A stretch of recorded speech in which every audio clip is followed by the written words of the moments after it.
오늘은 24절기 중에 첫 번째에 해당되는 입춘입니다. 봄이 시작되는 문턱에 들어섰다는 뜻입니다. 영국의 낭만파 시인 가운데 셀리는 서풍에 붙이는 노래라는 시의 마지막에 예언자들이여 나팔을 불어다오 겨울이 오면 봄이 멀지 않을 것이다는 그 시기가 있어요. 겨울이 오면 봄은 멀지 않으리. 무슨 뜻입니까? 고난 뒤에는 영광이 있고 십자가 뒤에 부활이 있다는 의미입니다. 그리스의 신화 가운데 스핑크스에 관한 얽힌 이야기가 있습니다. 태베로 들어가는 길목에 스핑크스라는 괴물이 또 버티고 앉아서 지나가는 행인들에게 수수께끼를 던져서 맞추면 통과시키고 맞추지 못하면 잡아먹었다고 합니다. 그런데 수수께끼가 너무 어려워서 대부분 맞추지 못하고 잡아먹히니까 태베로 들어가는 사람들이 줄어들으니까 외부로부터 고립되고 인구가 줄어듭니다. 그래서 이런 그 상을 냈대요. 왕이 공석이니까, 테베시의 왕이 공석이니까 스핑크스를 물리치고 수수께끼를 맞추면 왕이 자리에 들어가고 왕비를 아내로 얻을 수 있다. 근데 그때 젊은 청년이었던 오이디푸스가 그 길목을 지나가다가 스핑크스로부터 질문을, 수수께끼를 받습니다. 수수께끼 내용은 있었습니다. 아침에는 4발로, 낮에는 2발로, 저녁에는 3발로 다니는 게 뭐냐? 여러분 한번 맞춰보세요. 뭐죠? 여러분은 안 잡아먹히겠네. 아침에는 4발로 기어요. 낮에는 2발로 씁니다. 저녁에는 지팡이 의지하는, 노년에는 지팡이 3발로 걸어갔다는 거예요. 이 오이디푸스가 맞췄어요. 그런데 질문이 거기서 끝나지 않아요. 두 번째 질문 잘 모르시는데 한번 두 번째 질문을 들어보십시오. 아침에는 길이가 길고 한낮에 정오는 짧다가 저녁에 다시 길어지는 게 뭐냐? 뭘까요? 여러분은 살겠네요. 저보다 훨씬 수수께끼를 잘 맞춥니다. 여기서 끝나지 않아요. 세 번째 질문이 가장 어려운 질문 같아요. 세 번째 질문입니다. 두 자매가 있는데 서로가 서로를 끊임없이 낳는다. 무엇일까요? 밥 못 맞추잖아요. 두 자매가 있는데 서로가 서로를 끊임없이 낳아요. 반복적으로. 여러분, 남자와 여자를 통해서 생명이 났지만 두 자매가 계속해서 서로를 낳는다는 것은 이해가 안 되는데 오이디푸스가 맞췄어요. 낮과 밤이라는 거예요. 낮은 밤을 낳고 밤은 또 낮을 낳고 계속 반복되듯이. 그래서 이 세 번째 수수께끼를 맞추니까 스핑크스가 자존심 상하고 화가 내서 바위산에 떨어 죽고, 그 죽은 것이 어디로 갔을까요? 여러분, 그 이집트의 카이로에 가면 가자 지구에 피라미드이 서 있는데, 피라미드는 거대한 이렇게 무덤이죠. 파라오 왕의 무덤인데 거기 앞에 보면은 사람 얼굴하고 사자의 몸을, 사람 얼굴 사자 있는데 그게 바로 스핑크스예요. 스핑크스. 피라미드 앞에는. 그러면 피라미드를 지키는 수호신이라는 거예요. 세계 7대 불가사의 중에 하나가 피라미드인데요. 고대에서, 그것도 기원전 한 2000년 전에 어떻게 이렇게 커다란 이 바위를 가지고 무덤을 만들었을까? 그래서 헤로도토스라는 역사학자는 이집트 문명은 나일강의 선물이다. 이집트 문명은 나일강의 선물이에요.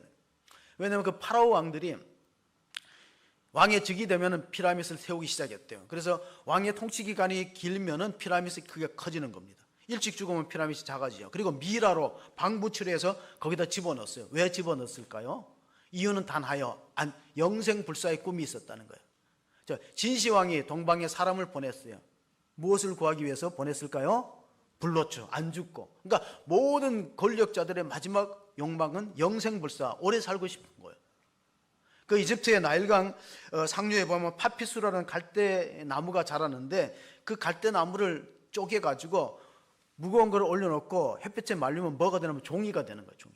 인류 최초의 종이를 그 파피루스라는 갈대 상자에서 만들어졌기 때문에 그걸 비블리언이라 그리고, 비블리언은 말에서 뭐가 파생된다면 바이블이 나온 거예요. 여러분, 성경을 뭐라 그러죠? 바이블. 바이블은 이집트의 갈대 상자 파피루스라는 종이로부터 시작됐다는 거예요. 근데 그 성경에 보면 놀라운 기록 목적이 나오는데, 우리가 읽었던 마지막 절 요한 1서 5장 13절에 성경을 기록한 목적이 있어요. 같이 읽어봅니다. 내가 하나님의 아들의 이름을 믿는 너희에게 이것을 쓰는 것은 너희로 하여금 너희에게 영생이 있음을 알게 하려 함이라. 자, 중요한 순간에는 이렇게 또 핸드폰이 울어주시네. 자, 성경을 기록한 목적은 믿는 자에게 영생이 있음을 알게 하려고 기록했다는 거예요. 어떤 인류 역사상의 어떤 왕도, 어떤 권력자도 누리지 못했 영생. 제가 알기로는 김일성의 시신도 방부 처리돼서 보관됐다는 거예요. 의학이 발달하면 살아날까 하는. 그런 꿈이 다 있어요. 전도서 3장 11절에 보면 하나님이 모든 자연 세계를 아름답게 때를 따라서 창조하고 지었는데 인간에게는 영원한 것을 사모하는 마음을 주셨다. 전도서 3장 11절의 말씀이에요. 요한복음 20장 31절에 보면 오직 이것을 기록한 것은 너희라 하여금 예수께서 하나님의 아들이심을 믿게 하고 그 이름을 믿음으로 영원한 생명을 얻게 하려 함이라고 기록 목적이 나와 있습니다. 자, 우리가 예수를 믿으면서 여기다 초점을 맞추지 않는다면 믿는 의미가 없는 거예요. 우리가 위기를 만날 때 흔히 이런 말 합니다. 죽을 고비라고 위기를 만나면 10년 감수했다는 거예요. 10년 감수하는 것도 큰 어려움인데 만약에 우리가 하나님이 약속한 대로 성경에 너희가 예수를 믿으면 영생이 있음을 알게 하려는 것에 우리가 귀를 기울인다면 여러분의 이 시간은 굉장히 축복된 시간이 될 줄로 믿습니다. 10년 동안 생명 연장해줘도 잘 들어야 되잖아요. 의사가 우리로 하여금 10년 동안 생명이 연장된다면 귀담아 들어야 되잖아요. 그런데 영생의 약속이 있다면 더 귀담아 들어야 되지 않습니까? 근데 아마부터 벌써 눈을 감는 사람은 무슨 생각을 하고 눈을 감는 건지. 사도 바울이 비스데 안디옥에 가서 전도를 했어요. 자기 간증을 얘기합니다. 나는 원래 예수님 핍박하던 사람이다. 교회를 없애려고 하는 사람인데 부활하신 주님을 다마스커스에서 만나서 내가 사도로 바뀌었다. 내 말을 좀 들어보세요 하고 제사장들 앞에서, 아나니아라는 제사장 앞에서 간증 설교를 합니다. 그리고 공회에 모인 사람들에게 이렇게 말합니다. 그 내용이 사도행전 23장 6절에서부터 있는데 보면은 바울이 그중 일부는 사두개인이요 다른 일부는 바리새인 줄 알고 공회에서 외쳐 이르되 여러분 형제들아 나는 바리새인이요 또 바리새인의 아들이라 죽은 자의 소망 곧 부활로 말미암아 내가 신문을 받노라. 그 말을 한즉 바리새인과 사두개인 사이에 다툼이 생겨 무리가 나누어지니 이는 사두개인은 부활도 없고 천사도 없고 영도 없다 하고 바리새인은 다 있다 함이라. 자, 유대교의 두 종파를 얘기합니다. 이 기독교가 아니에요. 유대교의 두 종파는 뭐냐면은 바리새파와 사두개파입니다. 이슬람의 두 종파가 있어요. 수니파와 시아파가 있어요. 시아파 교도들은 급진주의자들이에요. 수니파는 온건주의자예요. 같은 이슬람권에도 달라요. 같은 유대교를 믿어도 사두개파 사람들은 영이나 부활이나 초자 있는 걸 안 믿는 거예요. 바리새파는 다 있다고 믿는 거예요. 근데 사도 바울은 바리새파 출신이에요. 율법을 문자 그대로 지키는 바리새파 출신이에요. 그래 줄여갖고 바리새파 출신을 세파라 그리고 사두개파 출신을 개파라 그래요. 여러분 어디에 속합니까? 개파입니까? 세파입니까? 우리는 그거 아니에요. 우리 예수파인 줄 믿습니다. 우리 개파 세파니 그 유대교의 종파예요. 이슬람 해교도에도 과격단체가 있어요. 시아파. 그 사람들 테러하는 사람들. 이란과 파키스탄도 종파가 달라요. 이란과 파키스탄도 다 이렇게 지금도 중동 지역에 분쟁 국가들이 있는데 보면은 초대교회도 보면 우리가 이단들이 있었어요. 이단 사이비가 있었는데 오늘 이 요한 1서의 배경이 되는 이단이 영지주의라는 이단입니다. 자, 요한 1서는 사도 요한이 12제자가 요한이 기록했어요. 근데 요한이 성경을 많이 썼습니다. 요한복음을 썼죠. 요한 1서를 썼죠. 2서를 썼죠. 3서를 썼죠. 마지막에 뭘 썼어요? 5권을 썼어요. 많이 썼어요. 근데 쓰는 이유가 뭐냐? 예수가 하나님이라는 걸 믿게 하기 위해서 쓴 거고 그 이름을 힘입어서 생명을 얻는 것이 목적이에요. 영생을 얻는 것이 목적이에요. 다른 목적이 아니에요. 왜냐하면 예수 안 믿어도 잘 사는 사람 많거든요. 예수 안 믿어도 건강한 사람 많아요. 예수 안 믿어도 자녀가 좋은 대학에 딱딱 붙어요. 근데 예수 안 믿고는 구원과 영생이 없다는 거예요. 여러분 잘 선택하실 필요가 있어요. 예수 안 믿고는 영원한 세계에 들어갈 수 없다. 근데 예수 안 믿어도 이 땅에 잘 사는 사람들 많아요. 이 땅을 바라보고 살다가 마칠 것이냐, 영원한 세계를 추구할 것이냐. 그래서 요한복음을 보면요, 이게 가만히 보면은 성경은 기록순이 아니고 편집순입니다. 마태복음이 가장 먼저 기록된 아니에요. 마가복음이 먼저 기록됐다는. 그럼 왜 맨 앞에 마태복음이 있고 마가복음이 있느냐? 그건 마태복음의 1장 1절의 문제예요. 마태복음 1장 1절은 이렇게 기록되어 있어요. 아브라함과 다윗의 자손 예수 그리스도의 계보라. 왜? 아브라함과 다윗을 굉장히 존중하는 사람들이 유대 민족이거든요. 이스라엘 민족. 근데 이스라엘 민족들은 신약을 인정 안 해요. 구약만 갖고 다녀. 신약은 경전이 아니라고 생각하는 사람들. 그러면 그 사람들이 신약을 읽게 만들고 예수에게 관심을 갖게 만들려면 마태복음이 맨 앞에 편집돼야만 이게 연결성이 있구나, 통일성이 있구나, 구약과 연속성이 있구나, 그것을 깨닫게 되는 것입니다. 그래서 마태복음 맨 앞에 왔고, 이 요한일서 당시에는 이 유대의 영지주의가 들어왔어요. 초대교회 이단은 두 가지의 특징을 갖고 있는데, 첫째는 예수님을 신성을 인정 안 하는 종파가 있어요. 유대파들이죠. 에비온파라는. 에비온파는 뭐라고 생각합니까? 예수님은 뛰어난 선지자고 랍비지 그 어떻게 하나님이 될 수 있느냐. 그래서 신성을 약화시킵니다. 또 하나 이 요한일서에 나타났던 영지주의 이단은 노스틱파라고 부르는데, 이 사람들은 하나님의 아들이 우리 같은 이 죄 많은 육신을 어떻게 입겠느냐, 인성을 부인하는 거예요. 그러니까 그 예수님의 모습은 마치 그 환상과 같은 실루엣의 형태지 우리와 똑같이 아프거나 병들거나 고통스러운 몸이 아니라 어떤 그 환영으로서 환상적인 실루엣의 몸이고 우리 같은 살과 피를 가진 몸이 아니다, 이렇게 부정하는 사람들이 영지주의입니다. 그건 왜냐하면 헬라 철학의 영향을 받았어요. 헬라 철학은 이원론이에요. 그래서 선과 악이 분분히 구분되고 물질은 저급하고 육체는 악에 속해 있다, 육체는 죄에 속해 있고 물질은 저급하다, 그런 이원론으로 설명하기 때문에 영지주의가 탄생하게 된 것인데, 하나님은 그렇지 않아요. 하나님 우리 몸도 지으시고 또 우리 영혼도 하나님 만드셨고, 그리고 이 세상도 하나님의 창조물이기 때문에 하나님의 나라에는 이론론이 있는 거예요. 영지주의자들이 이렇게 말합니다.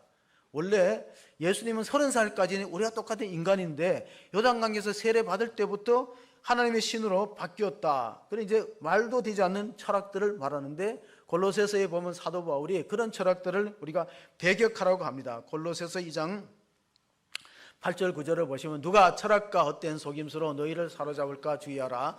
이것은 사람의 전통과 세상의 초등학문을 따르며 그리스도를 따름이 아니니라. 그 안에는 신성의 모든 충만이 육체로 거하시고 예수 안에는 하나님이 계신, 하나님의 신성이 충만하게 거하기 때문에 예수님은 두 본성을 가지고 있다는 특징이 있어요. 예수님은 완전한 하나님이시고 완전한 인간이시다. 그리고 어떻게 이게 완전한 하나님이 완전한 인간과 결합되느냐, 그건 신비에 속하죠. 그걸 성육신이라고 부릅니다.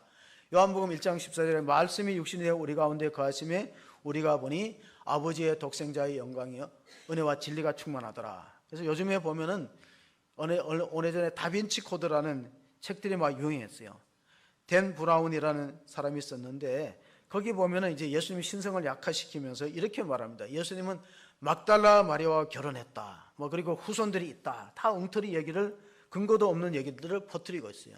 초대교회들은 이단이 있었는데, 사이비가 뭐냐면 예수님의 두 본성, 예수님은 하나님이시고 인간의 몸을 입으셨어요. 그걸 우리가 성육신이라고 부르는 기적이죠. 하나님이 육체를 통해서 우리의 죄를 영원히 용서해 주는데, 구약 시대는요 짐승의 피를 흘려서 죄를 속죄하는데 그 완전한 속죄가 못 됩니다.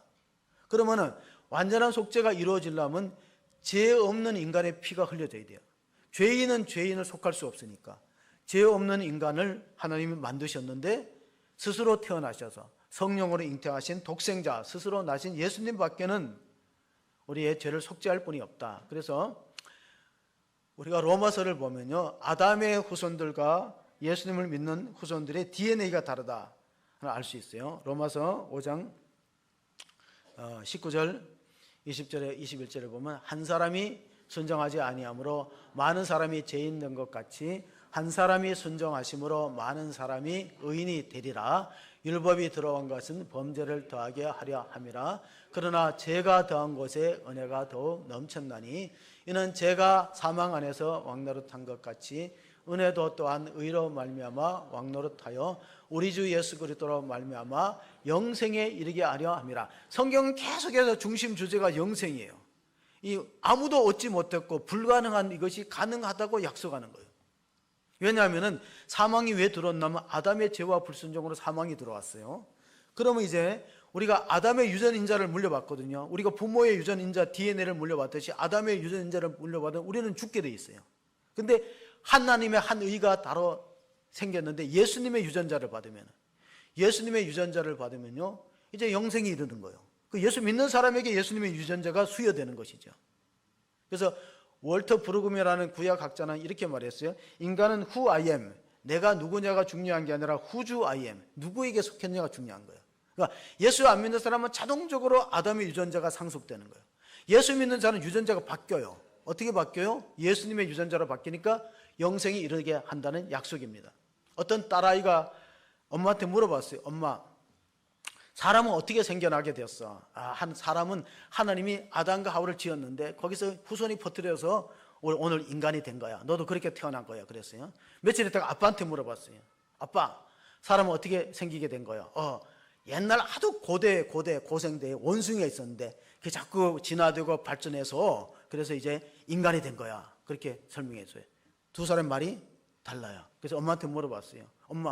엄마가 얘기하는 거하고 아빠가 얘기하는 거 다르다. 그러니까 그거는 그쪽 집안의 얘기야. 아빠는 그 원숭이의 후손이 그쪽 집안의 얘기고 우리 집안은 하나님의 창조에서 태어났다고 설명해 줬어요. 여러분 어디에 속합니까? 우리는 하나님의 지으심을 믿으시기 바랍니다. 하나님이 우리를 지으셔서 하나님의 백성으로 삼아 주셨는데 우리가 인정하지 않죠. 우리는 학교에 가면 진화론을 배웁니다. 하나님의 창조를 거부합니다.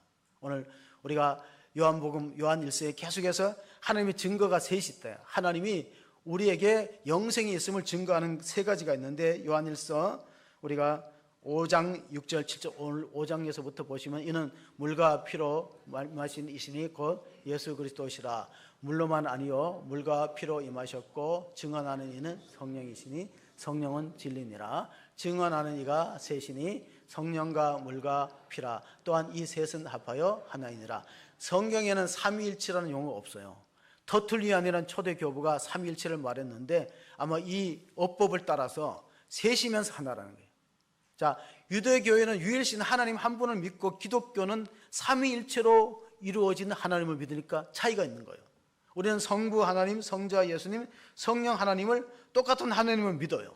이거는 설명하기 참 어려워요. 신비에 속합니다. 어떻게 하나님 아버지도 하나님이시고 신이시고 예수님도 신이시고 또 성령님도 신이신가? 그게 가능한 이야기인가 하는 것은 우리가 계속해서 이론적으로는 모르지만 하나님을 믿다가 보면 체험적으로 아는 거예요. 체험적으로 알게 되는 것이죠. 그럼 어떤 체험이 우리한테 필요하냐? 요한일서 5장 11절 12절 보면 이런 말씀이 있어요. 또 증거는 이것이니 하나님이 우리에게 영생을 주신 것과 이 생명이 그의 아들 안에 있는 그것이니라. 아들이 있는 자에게는 생명이 있고 하나님의 아들이 없는 자에게는 생명이 없느냐. 똑같은 결함도 유정란과 무정란이 있어요. 자, 유정란은 3주만 어미닭이 품으면요 껍질이 깨고 부화되면은 병아리가 나옵니다. 근데 무정란은 안 돼요. 왜냐하면 생명의 씨앗이 있는 것과 생명의 씨앗이 없는 게 있어요. 똑같은 인간은 외형적으로 똑같아요. 하나님의 아들이 있는 자에게 뭐 했다? 생명이 있어요. 하나님의 아들이 없는 사람은 생명 없어요. 그럼 60만 살다가 끝나는 거예요. 그런데 이 병아리를 만들 때 공장에서 만드나요? 아니에요. 공장에서 못 만들어요. 아무리 우리가 과학기술이 발전하고 제조업이 발전해도요 병아리는 유정란이 깨지면서 나오지 공장에서 못 만들거든. 이 말은 뭡니까? 부활은 죽음 이후에 가능한 거예요. 죽음 이후에. 껍질이 깨져야 병아리는 새 생명이 나오잖아요. 그러면 생각해 보세요.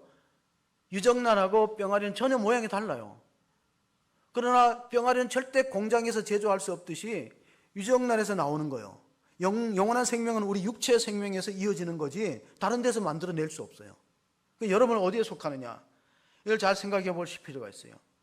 나는 누구의 DNA를 유전받았는가? 아담의 DNA를 유전으로 받으면 결국은 사망에 이르는 거예요. 예수님의 DNA를 믿음으로 유전받으면요 이 껍질을 육신을 깨면 뭐라고? 영원한 생명으로 나아가는 것이에요. 그 형태가 어떤지는 우리가 잘 모릅니다. 제가 우리 어저께 입간 예배 때 이런 설교를 했어요. 하루살이하고 메뚜기가 놀다가 헤어질 때 메뚜기가 말했어요. 내일 만나자. 오늘은 해가 저무니까 내일 만나자. 그러니까 하루살이가 말해요. 내일이 뭐냐고. 내일 몰라요. 메뚜기는 한철이잖아요. 또 메뚜기하고 깨구리가 놀았어요. 깨구리가 내년에 만나자 그러면 메뚜기는 몰라요. 왜? 깨구리는 동면에서 봄에 깨어나는데 그 깨구리가 깨어나는 걸 뭐라 그래요? 경칩이라 그래요. 경칩. 경첩입니까? 경칩입니까? 예. 경첩은 문고리죠. 예. 경칩인 것 같아. 그럼 보세요. 개구리는 동면하니까 내년이 있지만 메뚜기는 한철이에요. 메뚜기는 한철이니까 내년이 없어요. 하나님 없는 사람은 내세가 없는 거예요. 내세가 없어서 없는 게 아니라 본인이 모르는 거지. 마찬가지예요. 믿음의 세계는 눈에 보이는 게 전부가 아니라는 거예요. 기네스북에 보면요, 가장 오래 살아온 사람이 122세 살았대. 기네스북에 등재돼요. 근데 생물학자들의 말에 의하면 성장기에 5배를 산대요. 남자들이 군대 가서도 크니까 24살까지 큰다 그러면은 성장기에 5배 인간의 수명이에요. 그러면 24살 때 5를 곱하면 몇 살이 되죠? 이렇게 수학을 못하면은 곤란합니다. 120세예요. 그럼 사람 몇 살까지 살게 돼 있다고요? 성장기가 25살까지 크는 사람은 125세까지 살아요. 기네스북에 등재된 가장 최장수 했던 사람은 여성입니다. 프랑스의 장 칼망이요. 장 칼망이 90세 때 이웃의 동네 아저씨가 계약을 하자고 찾아왔어요. 그 사람은 47살이야. 90세 때. 그러니까 90세니까 죽을 날이 얼마 안 남았잖아요. 그래서 이렇게 말합니다.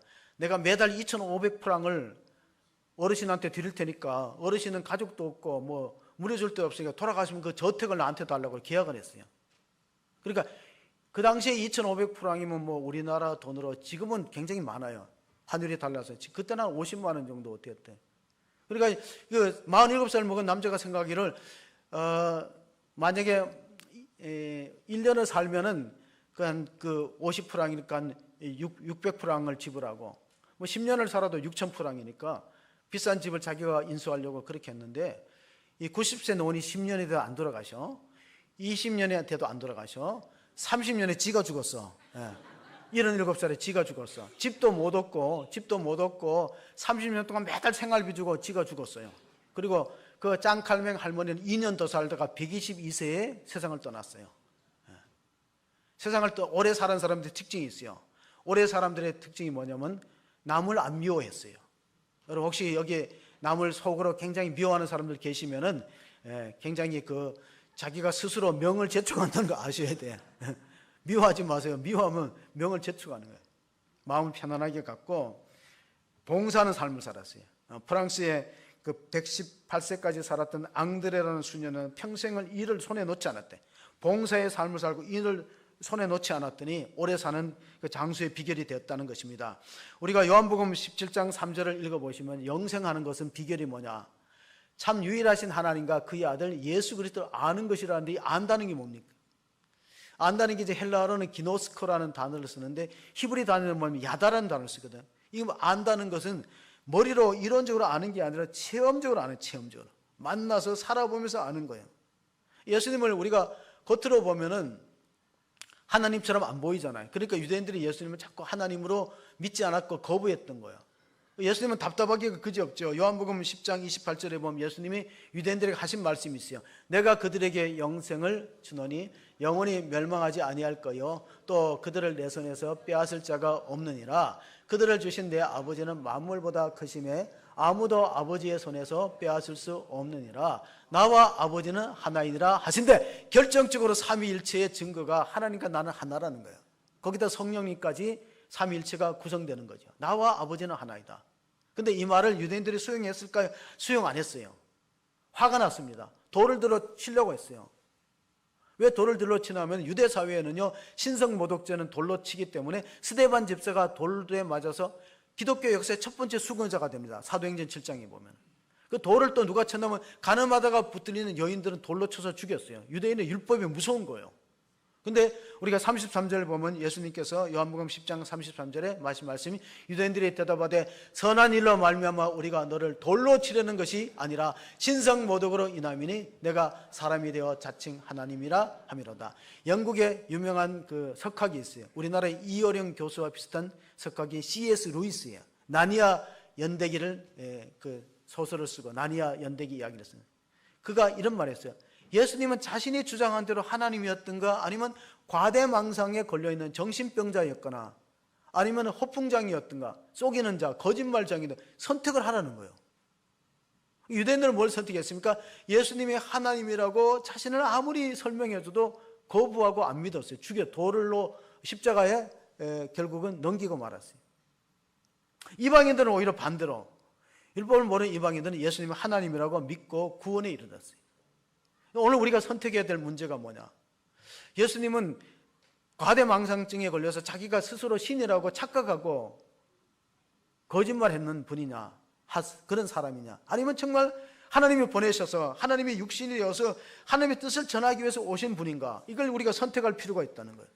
여기서 우리가 영생과 영원한 멸망이 결정되기 때문에 정말 바로 믿으면 하나님은 거짓 없는 약속을 이루십니다. 하나님은 할 수 없는 것이 하나도 불가능이 없는데 단 한 가지 못하는 게 있어요. 자, 성경에 보면 하나님이 전지전능하시고 다 하는데 한 가지 못하는 건 거짓말을 못하시는 거예요. 그래서 하나님이 거짓 없는 약속이 영생이면 반드시 있다는 거예요.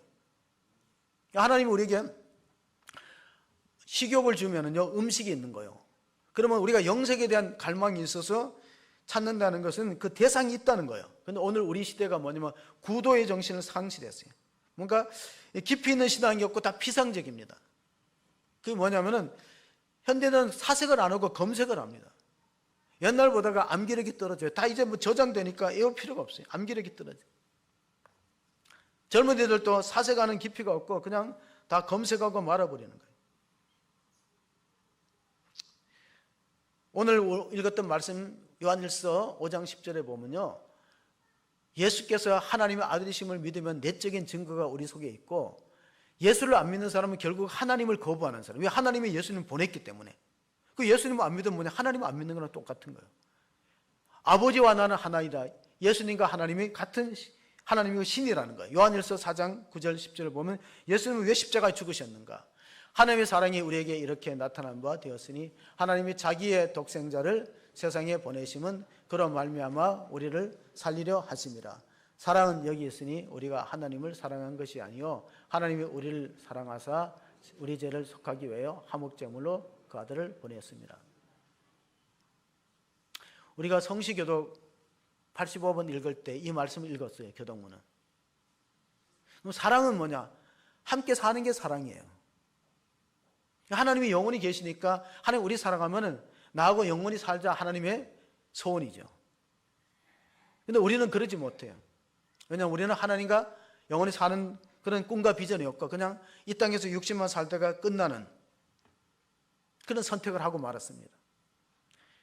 TV 탤런트 가운데 한인수라는 분이 있어요. 사극에 많이 나왔죠. 한인수 장로님인데 명함이 이랬었어요. 명함을 상대방이 만났을 때 주면서 뒤에 보면 이런 메시지예요. 선생님이 나를 만나서 나를 잊어버리면은, 나를 잊어버리는 건 별로 손해가 없는데 내가 전한 예수를 잊어버리는 것은 모든 걸 잊어버리는 거래요. 모든 걸 잃어버리는 거라고 그랬어요. 아마 그런 전도 문구를 했어요. 자, 우리가 이 땅에서 완전한 만족이 없는 이유가 뭐냐? 그 C.S. 루이스가 한 유명한 말입니다. 우리가 이 땅에서 완전히 행복하거나 완전한 만족이 없는 이유는 우리는 이 땅에서만 살도록 창조되지 않았다. 하나님 나라 영원히 살도록 지었기 때문에 거기 가야 만족이 있다는 거예요. 거기까지 가야 만족이 있지 이 땅에서는 영원한 만족이 없다는 거예요. 그럼 우리 신앙생활을 방해하는 적이 있는데 오늘 그 적과 싸워서 이기는 것이 오늘 신앙의 중요한 과제라는 거예요. 그게 뭐냐면 오늘 읽었던 본문에 가장 서론에 나오는 말씀, 우리가 싸워서 이겨야 될 대상이 있습니다. 그 바로 요한일서 5장 4절 5절에 보시면은 우리가 싸워서 이겨야 될 대상이 어떤 대상입니까? 보시면은 무릇 하나님께로부터 난 자마다 세상을 이기느니라. 세상을 이기는 승리는 이것이니 우리의 믿음이니라. 예수께서 하나님의 아들이심을 믿는 자가 아니면 세상을 이기는 자가 누구냐? 단적으로 말하면 예수님이 하나님으로 믿지 않는 사람은 세상 절대로 못 이긴다는 겁니다. 예수님 하나님으로 믿지 않으면은 세상의 죄의 세력과 마귀의 권세를 못 이기고 사망을 극복하지 못한다는 거예요. 예수께서 하나님의 아들, 예수께서 하나님을 믿는 것. 우리가 그 베드로가 가이사라 빌립보에서 신앙 고백합니다. 주는 그리스도시요 살아계신 하나님 아들 고백했을 때 예수님 칭찬했어요. 이를 내게 알게 하니는 혈육이 아니고 하늘에 계신 하나님 아버지가 성령께서 깨달음을 주시고 계시를 주셔야 예수가 하나님인 게 믿어지는 겁니다. 보통 사람은 예수님은 4대 성인 중에 하나로 믿지 하나님으로 안 믿거든요. 유대인들은 랍비로 믿고 하나님으로 안 믿어요. 그러면 세상을 못 이긴다는 거예요. 세상을 이기는 이김이 이것이니 예수께서 하나님이심을 믿는 그 믿음이 세상을 이기기 때문에 우리의 신앙에 3대 적이 있어요. 세상이라는 구조가 있어요. 육신이라는 죄에 속한 몸이 있어요. 사탄이라는 영적 권세가, 이 세 가지를 이겨야 돼요. 이번에 우리가 아시안 월드컵 이제 4강으로 가잖아요. 8강에서 이겨야지, 또 4강에서 이겨야지, 그 다음에 결승에서 이겨야 되는데 다행히 일본하고 우리는 안 붙어. 왜? 일본이 중간에 가버렸어. 잘 갔어. 이제 우리는 이란하고 붙으면 돼. 이란이 어떤 나라냐? 성경의 바사 제국이 이란이야. 이란하고 붙을 확률이 있다는 거지. 우리가 사우디아라비아는 거의 졌어요. 거의 졌는데 포기하지 않고 끝까지 가서 결국은 이제 승부차기로 이겼는데, 승부차기 했던 그 조현우가 독실한 크리스찬입니다. 그래서 아내하고 통화를 했대요. 그 PK를 페널티킥을 차면 무조건 오른쪽으로 쓰라지라는 말을 들었대. 2개를 막았잖아. 그러니까 아내 말을 들어야 되겠어요? 안 들어야 되겠어요? 들어. 왜 안 듣냐고. 왼쪽으로 넘어졌으면 못 막는데 무조건 아내가 기도하다가 응답받아. 무조건 오른쪽으로 자빠지면 막는다. 2개 막았지. 여러분, 축구는 뭐 이 땅에서 그 뭐 승리의 컵을 얻기 위해서 하지만 신앙의 것은 영생과 좌우되잖아요. 저는 이게 축구를 보면서 너무 그 늦은 시간에 하기 때문에 뭐 녹화된 걸 잠깐 봤는데 한국의 젊은이들이 대단한 것 같아요. 왜냐하면 포기하지 않아서 우리나라의 축구가 별명이 하나 생겼는데 무슨 별명이 생긴지 아세요? 좀비 축구예요. 중동의 별명 뭐예요? 침대 축구야. 사우디아라비아하고 이란은 특징이 뭐냐면 골 넣으면 자빠지는 거, 누워 있는 거예요. 시간 보내는 거예요. 그래서 지는 거예요. 우리는 좀비 축구는 뭐예요? 죽었다가 또 살아나는 거예요. 다 졌는데 또 살아나는 거예요. 그러니까 참 대단한 것 같아요. 죽었다가 또. 그게 뭐냐? 중요한 것은 꺾이지 않는 믿음, 중요한 것은 꺾이지 않는 마음. 그래, 그게 결정적인 승리를 가져왔잖아요. 여러분, 크리스찬들 우리 그 가운데 우리 교회에서 2년 전에 맥주 감사절 집회로 오신 분이 박연옥 목사인데, 박연옥 목사가 축구 선교를 맡았어요. 누구를 전도했냐면 이용표를 전도했어요. 또 이재성을 전도했어요. 그 교회 그 축구 선수들 가운데는 교인들이 있는데 우리나라에는 그거를 중계할 때 안 비쳤어요. 왜냐하면은 그 황희찬 선수가 마지막 키커로 찰 때에 조연은 그걸 안 봤어요. 골키퍼는 안 보고 잔디에서 기도를 했어요. 근데 다른 나라 TV 중계는 그걸 잡았는데 우리는 안 잡아요. 왜냐하면 이게 특정 종교를 이렇게 한다 해서 안 잡았는데 알으셔야 돼요.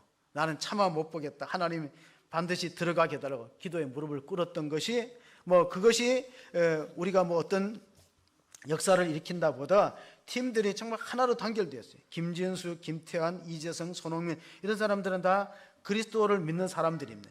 그래서 우리가 정말로 하나님을 잘 믿을 때 어떤 일들이 일어나는가 하는 사실을 고린도전서 15장 5절 6절에 보시면 이런 말씀이 있어요. 고린도전서 사망아 너의 쏘는 것이 어디 있느냐?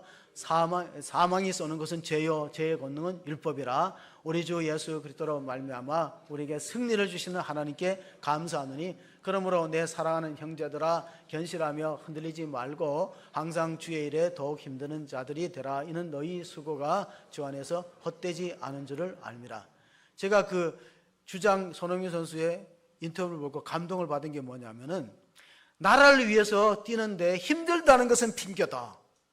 하나님의 마지막 58절을 여러분 그 참 주장다운 말 하니까 한 번도 교체도 안 해주고 가장 오래 뛴 선수가 주장이에요. 그리고 PK도 가장 먼저 찼어요. 그런데 뭐라고 말했냐면 나라를 대표해서 뛰는데 힘들다는 건 핑계다. 하나님 나라를 위해서 내 사랑하는 형제들아 견실하고 흔들리지 말고 항상 주에 더욱 힘쓰는 자들이 너희 수가 주 안에 결대코 헛되지 않고 영생의 상급으로 주시는 하나님의 약속을 믿으시기 바랍니다. 우리가 왜 힘든데 예배드리고 끝까지 믿음을 지켜야 되는 이유가 뭐냐? 성경은 거짓 없는 약속을 계속해서 해주는데 디도서를 보면요 하나님은 절대로 거짓말이 없다. 디도서 1장 2절 3절 바울이 그레데에 목회하는 자기 제자 디도에게 주는 말씀이야. 그레데 섬 사람들은 거칠어요. 하나님 안 믿고 그런 사람들인데 거기에 자기의 믿음의 아들 디도를 목회하도록 하면서 이런 말씀을 주어서 영생의 소망을 위함이라. 이 영생은 거짓이 없으신 하나님이 영원전부터 약속하신 것인데 자기 때에 자기의 말씀을 전도로 나타내셨으니 이 전도는 우리 구주 하나님이 명하신 대로 내게 맡기신 것이라. 자, 이 3절의 문맥을 보면요, 삼위일체의 흔적이 있어요. 이 전도는 우리 구주 예수님이 명하신 대로 이렇게 해야 되는데 하나님이 명하신 대로. 그러니까 예수님의 지상명령이 하나님의 어명과 같다는 거예요. 예수님의 지상명령이 뭡니까? 너희는 가서 모든 민족으로 제자를 삼아 아버지와 아들과 성령의 이름, 여기도 삼위일체가 나오죠. 아버지와 아들과 성령의 이름으로 세례를 주고 내가 너에게 분부한 모든 것을 가르쳐 지키도록 하라. 볼지어다 내가 세상 끝날까지 너희와 항상 함께 있으리라. 주님의 마지막 명령은 뭡니까? 생명을 전하라는 거예요. 생명이 생명을 낳습니다. 여러분이 구원을 받고 영생의 인자가 DNA가 있어야 다른 사람에게 생명을 줄 수 있습니다. 그럼 우리는 어떤 의미에서 영적인 119 대원들이에요. 여러분이 이번에도 문경에서 화재 났을 때 아까운 젊은이들이 정말로 사람을 살리기 위해서 뛰어들었다가 희생당했어요. 예수님이 우리를 위한 화목제물로 죽으셨다면 우리가 이 생명의 복음을 나만 간직하고 있으면 되겠어요? 가족들한테, 이웃들한테 전하는 그런 구정명절이 될 수 있기를 바랍니다. 생명이 생명을 낳습니다. 부활은 죽음으로부터 시작되는 거예요. 죽음으로부터 부활이 시작됐기 때문에 초대교회는요, 최도의 기적이 부활이라 그랬어요. 인류 최고의 기적은 부활입니다. 우리가 히브리서 11장을 계속 새벽마다 읽어요. 믿음 불패라는 게. 그게 뭐냐면 신앙의 절정이 크라이맥스가 뭐냐. 신앙의 절정과 크라이맥스는 부활한 주님을 만나고 부활신앙을 소유하는 것입니다. 그래서 우리는 이렇게 외칠 수 있어요. 나는 부활이요 생명이니 나를 믿는 자는 죽어도 살겠고 무릇 살아서 나를 믿는 자는 영원히 죽지 아니라. 그 영생의 약속을 믿음으로써 하나님을 영원롭게 하는 성도로 쓰임받기를 주의 이름으로 축원합니다. 아멘. 걸어가시고 은혜로우신 하나님 아버지, 오늘 사랑하는 성도들이 주 앞에서 하나님의 약속의 말씀을 믿고 의지합니다. 아들이 있는 자에게는 생명이 있고 하나님의 아들이 없는 자에게는 생명이 없다고 했습니다. 우리 안에 예수님이 있는가 우리 스스로를 살펴보기를 원합니다. 내가 인생의 주인이 되어 살고 있다면 죽을 수밖에 없고 영원한 멸망의 길을 밖에 걸어갈 수 없습니다. 그러나 내 속에 주님이 산다면, 주님이 내 안에서 내 인생을 주관하고 이끌어 가신다면 나에게 영생이 있음을 확신하게 하시고 그 믿음 가운데 거하여 하나님과 교제하는 아름다운 성도로 승리할 수 있도록 축복하여 주시옵소서. 우리 구주 예수 그리스도의 이름으로 기도합니다. 아멘.